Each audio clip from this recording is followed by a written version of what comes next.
Hey y'all, my name's Tyson, and this is part 2 of making real threads.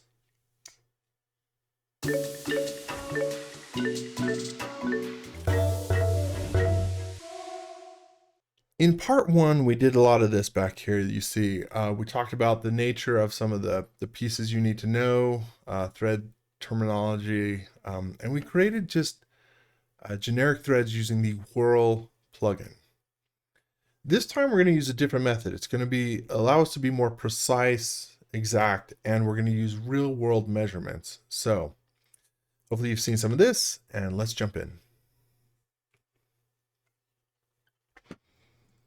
And I totally understand if you skip through, sped through this last one. It was a little bit long, but we covered a whole bunch.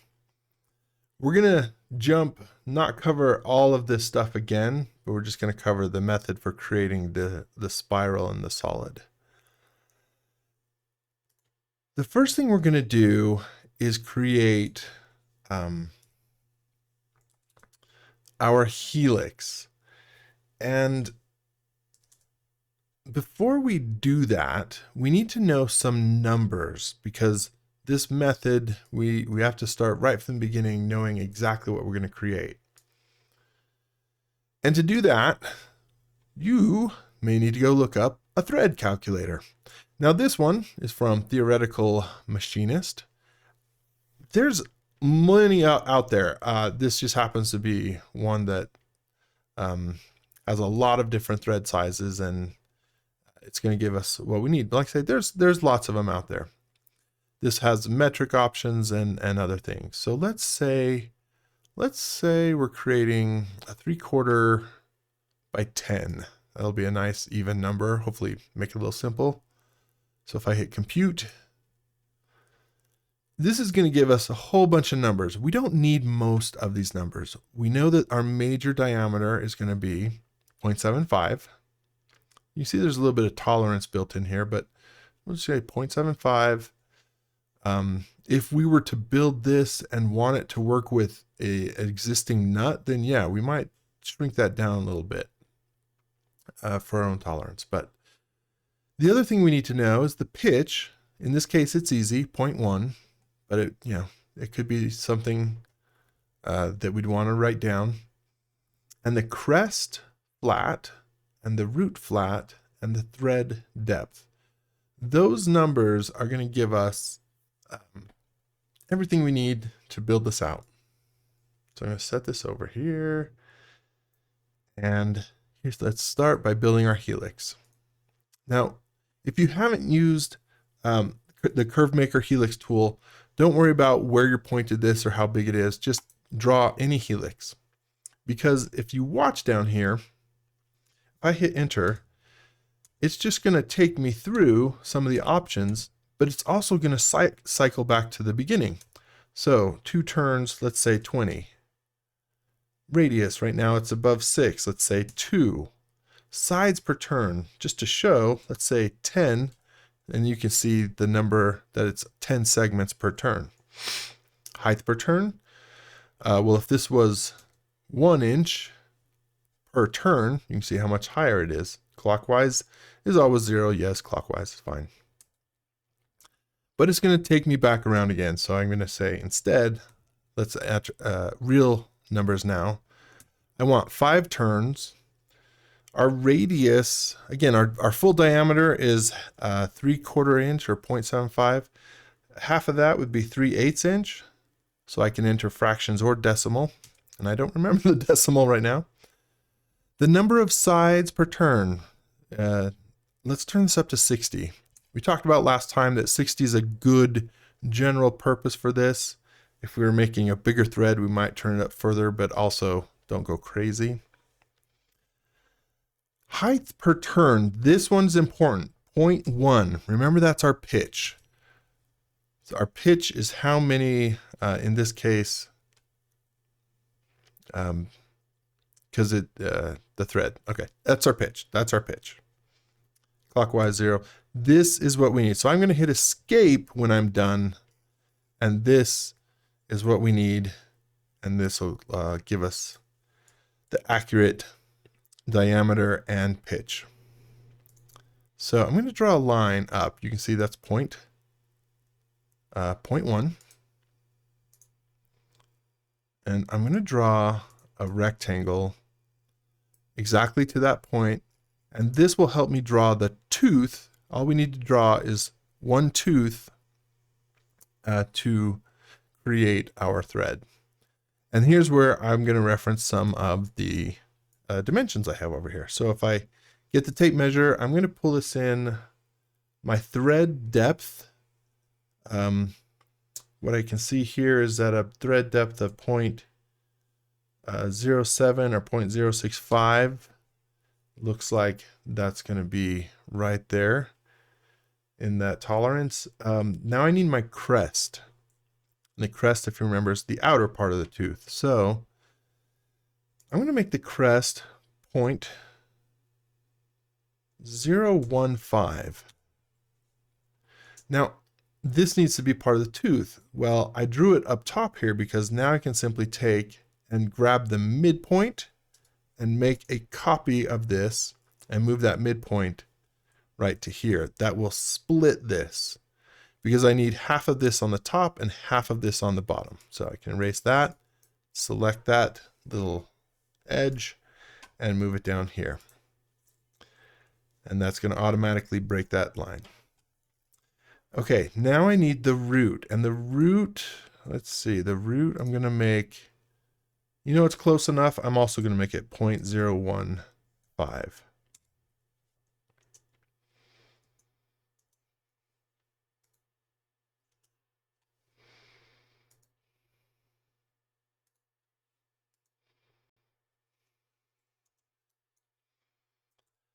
And then I'll move this over to here. And then I'll grab the midpoint and just move it up, lock it, and move it to the midpoint. And from here, it's a little bit of connect the dots. So I'll draw this angle from the root to the crest. And again, I've got half of my crest here and here. That's all we need. This is going to be, I probably don't need this fully that long.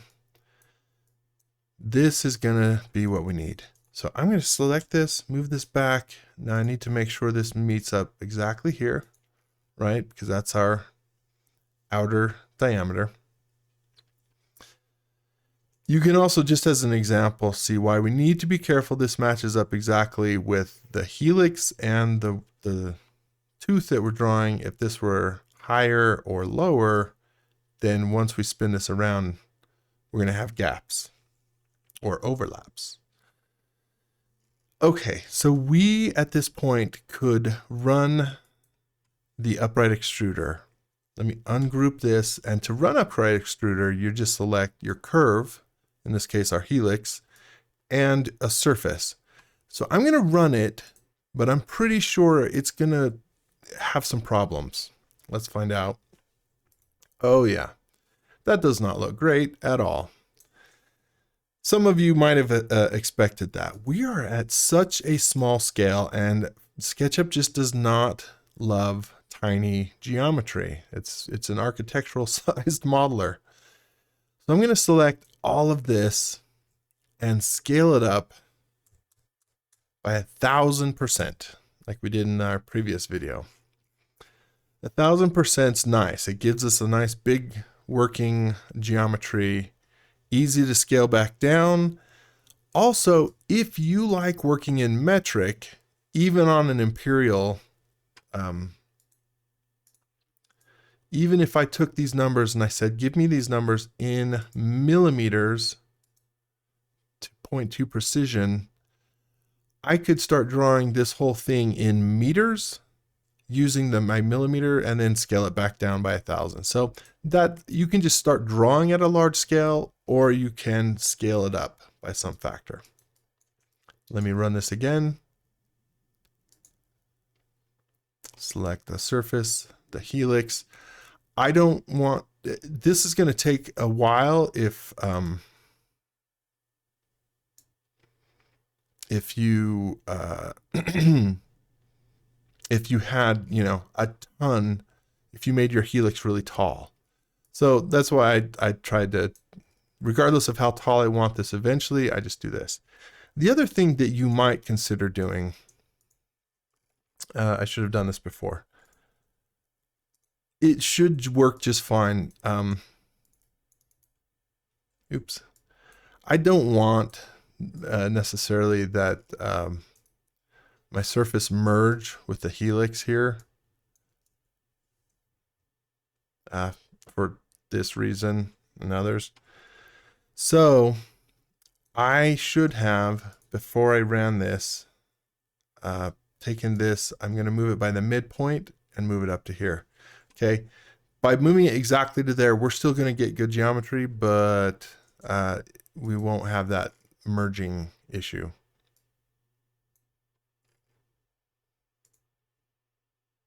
Run upright extruder.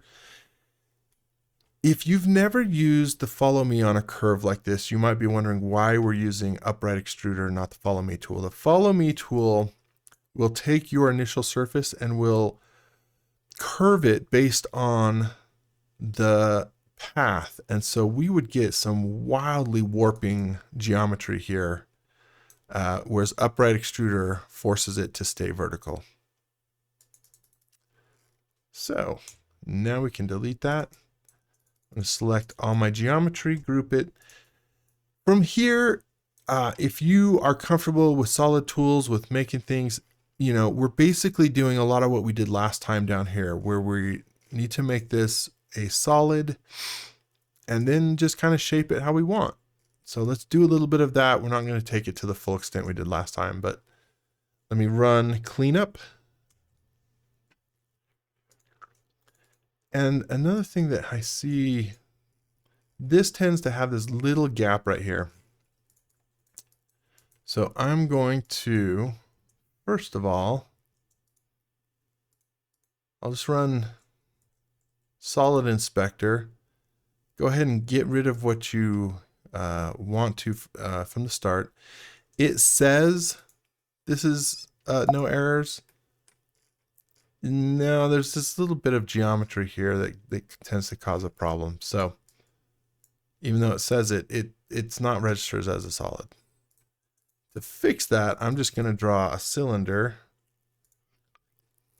And I'm going to draw it sort of big enough to overlap the middle, but not so big as it overlaps the outside. And make sure. All right, now let me ungroup this and see if that, I want to take all this geometry, select it all, right click, intersect faces with model with selection. If there was something overlapping this, I want to be careful that I, let's just say selection. All right, if that worked, I'm going to group this again. Let me run solid inspector. Hopefully it gets rid of all of this. And yep, this registers as a solid group. Now we can proceed. I'm going to run cleanup once again. See how it's got these edges here. Again, I've got that on a keyboard shortcut. Clean with last settings.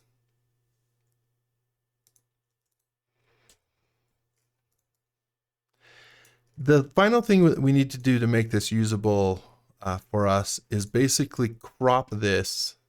And so again, we're going to use the solid tools.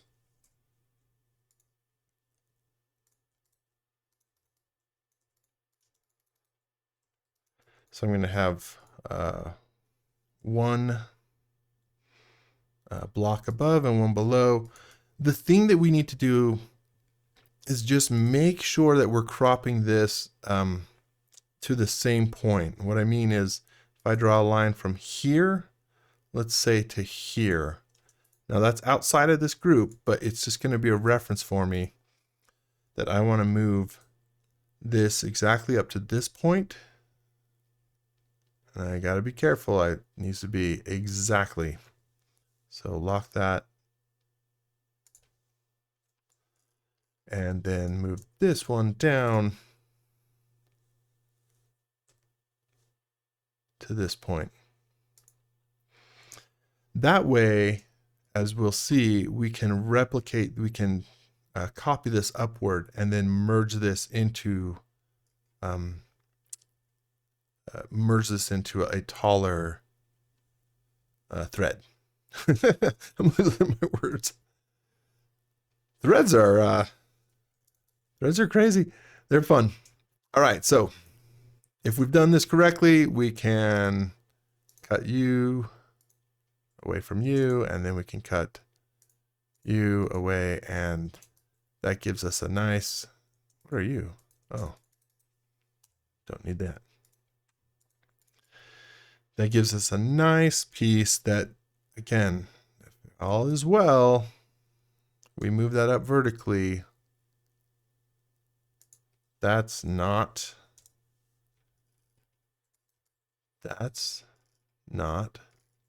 correct.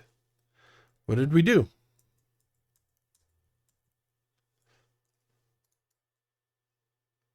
Oh, this needs to be, see how I'm at the top here. I need to move the bottom of this to this point, not that bottom point. Some of you would have caught that. See how the top of this needs to be here, and then we need to match that up here. My bad.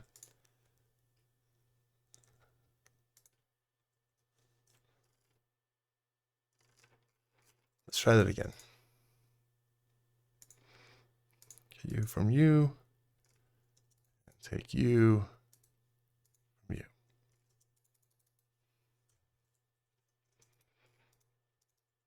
That little point gives us this center. That's certainly going to be useful. Good. See how that works? And then we could simply merge these into one nice taller. That's it. Like I say, in the last video,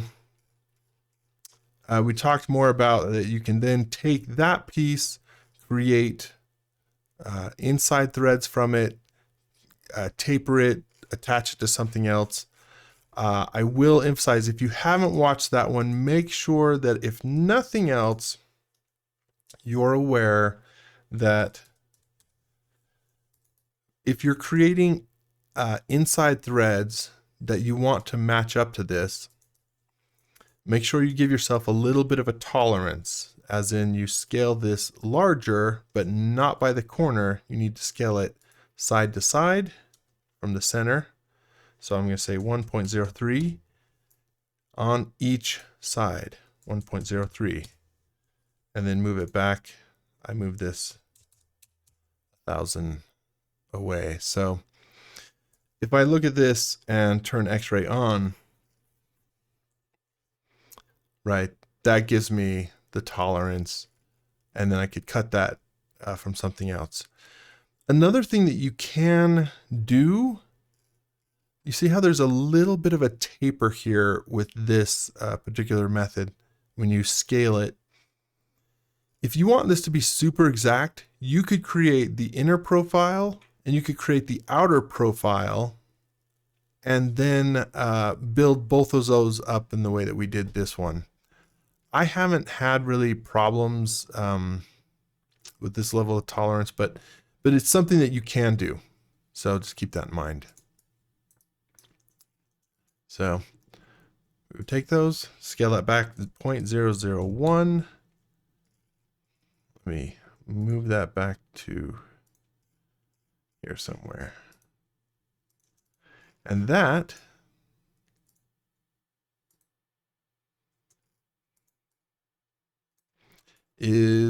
should be a pretty accurate 3/4 inch by 10 threads per inch thread. And again, you could keep copying that upward, make it taller. You could do other things with that.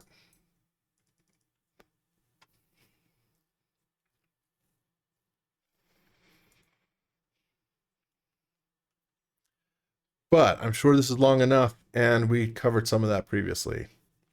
Okay, 2 videos in depth into thread making. Hopefully that makes sense. I know that was long. I'm sorry. And making threads, I've recorded this several times because just in the making, sometimes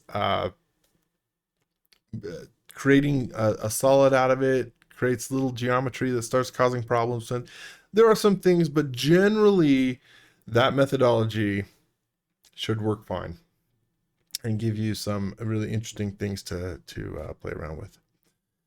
So let us know what you thought.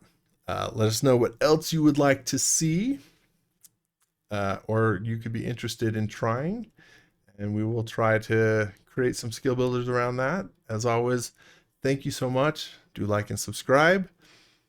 We'll see you next time.